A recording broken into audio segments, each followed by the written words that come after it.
to have you all coming out today on this very chilly day after a very terrible hurricane. A lot of people still don't have power. Milford residents also, I just heard, got power and then it was back off. So thanks for everybody local who was able to come out, and also folks who came from Philadelphia to come out to this. It's really, really important, and we're really glad you're here.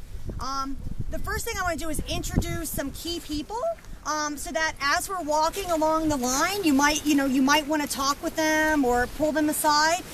They're organizers. There are people who've been working on pipeline issues and fracking issues, gas drilling issues. Some for 5 years, some for 2 years, some for 1 year. But they're really, really important. So first is the New Jersey pipeline walkers. We've got Bev and Diane here, and Brenda. And Michael. They're going to talk a little bit later about just what they've been seeing in New Jersey. They've been struggling and looking at this Tennessee gas pipeline and all the damage that it's been doing on the other side of the river, and it's very awful.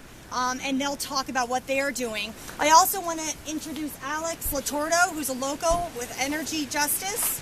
Alex, too, knows a lot about fracking and drilling, and really works very hard here in the Milford area to organize people. And again, you want to say just a few words now? Sure. I grew up here. We used to come here for family fun days, and before they stopped using this as much. This is where the fishing competition is. This is a great piece of our heritage in Pike County. This park was dedicated in my lifetime to be a sanctuary for our people, for the people here, and to be used for the good, the public good. Our state forest is a great resource for hunting, fishing, and hiking and recreation. I've hiked here this summer with my girlfriend. We use this as our, this is a retreat, and for them to scar the land is an insult to us. It's an insult to me as a hunter and a fisherman here, and just to have spent my life here. The Columbia line that attaches to this comes up. You saw that coming in. That crosses my road, Log Tavern Road, and it crosses through my favorite park, Child's Park, nearby here. So you can just see that they don't have a lot of respect for the natural and historic places here. They'll go through where they need to go. This pipeline right-of-way, as you'll see when we get up there, the old right-of-way you can barely notice. Until this all fracking came in, we didn't even know I didn't know we had pipelines here. I went to preschool at Milford Hill, just next to the compressor station on the other side of the hill, Milford Hill Preschool. But that was a big issue for me because I didn't know I had a pipeline on my road, and then they came in in the last year and did new construction, all to be connected to gas wells where I have loved ones in Susquehanna and Bradford County, Tioga County. That's where the Tennessee pipeline comes from, and the destruction we're seeing today is just a piece of what's going on in their communities, and allowing this pipeline to go in is incentivizing and drawing investors to the drilling that's hurting their communities. So we're all connected, and downstream in Newark and New Jersey, this pipeline system will service a proposed power plant in Newark in a poor black community. So all of these projects are tentacles and organs and arteries of the same monster, and that's the fossil fuel industry, natural gas in particular. And we're in an election season where both candidates support natural gas, and we have to be very, very, very vigilant in the next 4 years to make sure that whoever's in office is hearing our voices, and which starts by telling the story, taking the walk. Thanks, Alex. The other really important local folks who are here are the Cummins Hill folks. Jolie, do you want to say just a few words now? We can talk a little later too, but Jolie's been organizing citizens around the pipeline issue, and been a leader here to get folks generated. So make sure you have her info too. Yeah, it's been great. We have a wonderful group of people. We're up to probably 1,000 in total who have signed petitions, and we have over 400 on our Facebook group alone. So everybody's been doing their part in protesting. We've been protesting weekly in front of Tennessee Gas. So the good thing is they have a storefront right on the main road.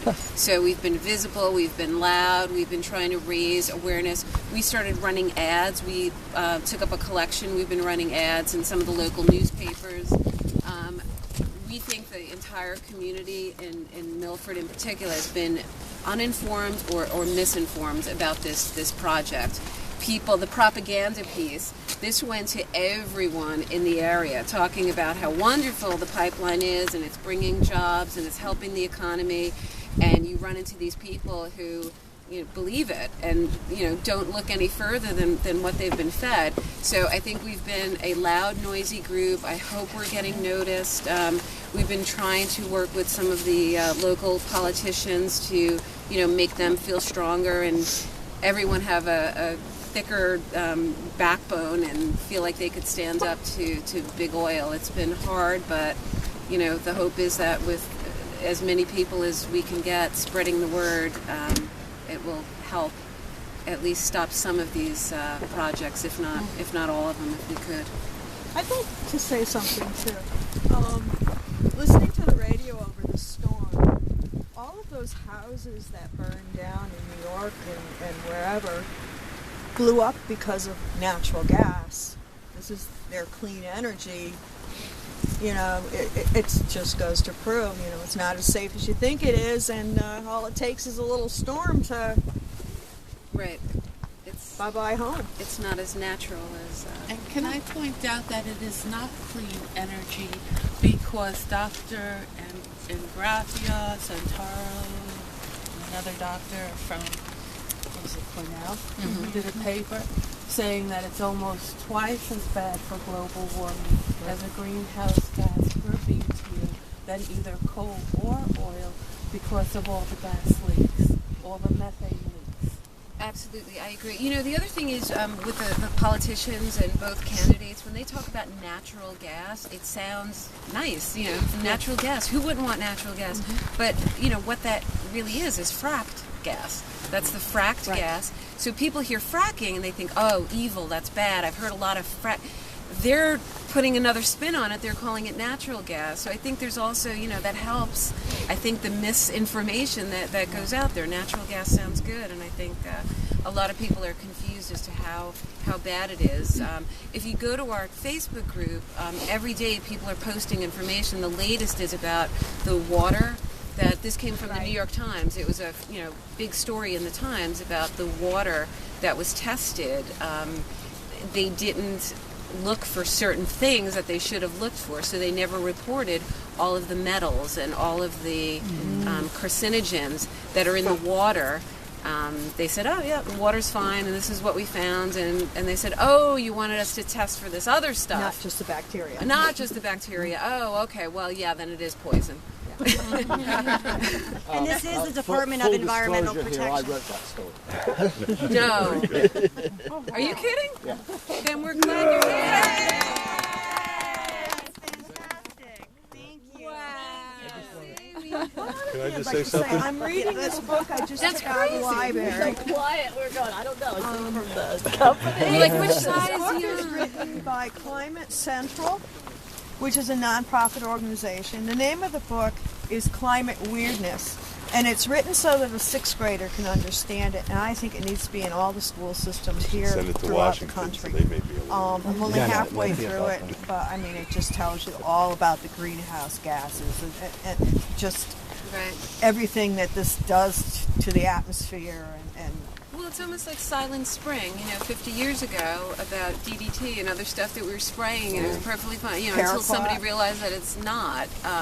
Right, Agent Orange. There's so many things that now, so I feel like fracking, we're on how long have they been doing it? 4 or 5? It hasn't been long enough to see the is no effects and science to on look it at yet. long-term studies. And the other thing is, and this is what we're all here to see, is that they're doing it recklessly and without thought to communities. And there should be an oath, the do the least harm, similarly to what doctors need to do, is that if you're a gas industry, there should be a responsibility to the community and the places that you're coming in, and there are less harmful ways to do some of this, and that's what everyone really should at least try to get involved with. I have a quick question with the paper. Can you just tell us what the purpose of today is, what we're going to see, and what your ultimate goal is? Yeah, so today our goal is to show local folks and also folks from across the river the impact from the Tennessee 300 line project that went in almost a year ago today.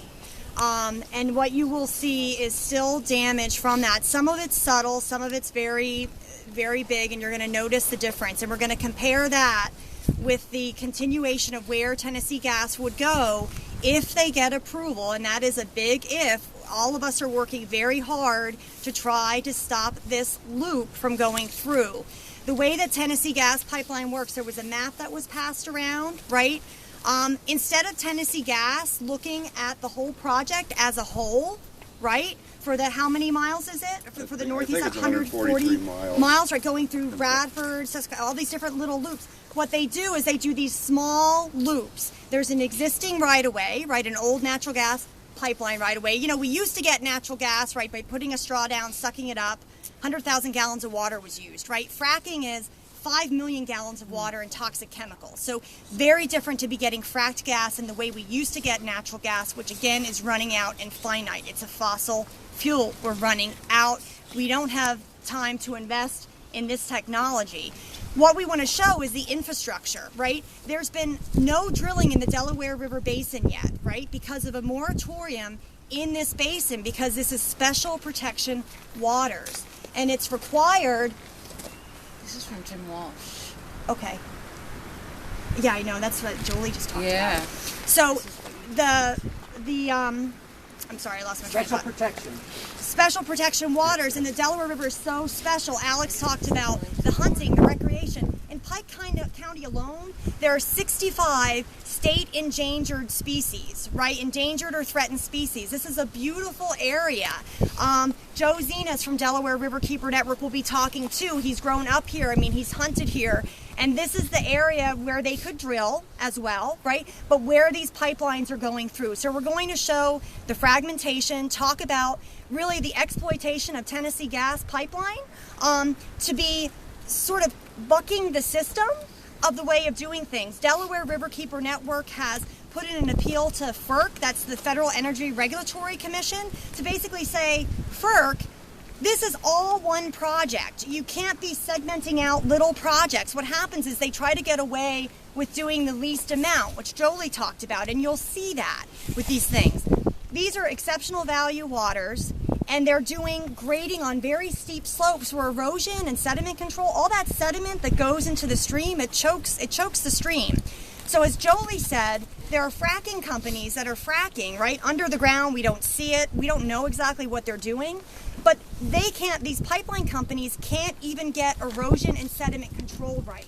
This is stuff we've been doing for many years, and they're not getting it right. To give you an example, in Wayne County, with this pass line that you will see, the 300 line, there were 17 inspections, right? The conservation districts go out, they try to inspect, right? But it's a lot of stuff going on, a lot of ground open, all at different places. They've got like one staff person to spend half their time, right, to deal with all of the erosion and sediment control in the county, right? Again, staffing issues here. But out of those 17 inspections, each time they went out, they found 16 instances of violation of those 17 inspections. And they only went out 17 times, right? Delaware Riverkeeper Network went out during the 300 line. Joe, I think you were with us then too.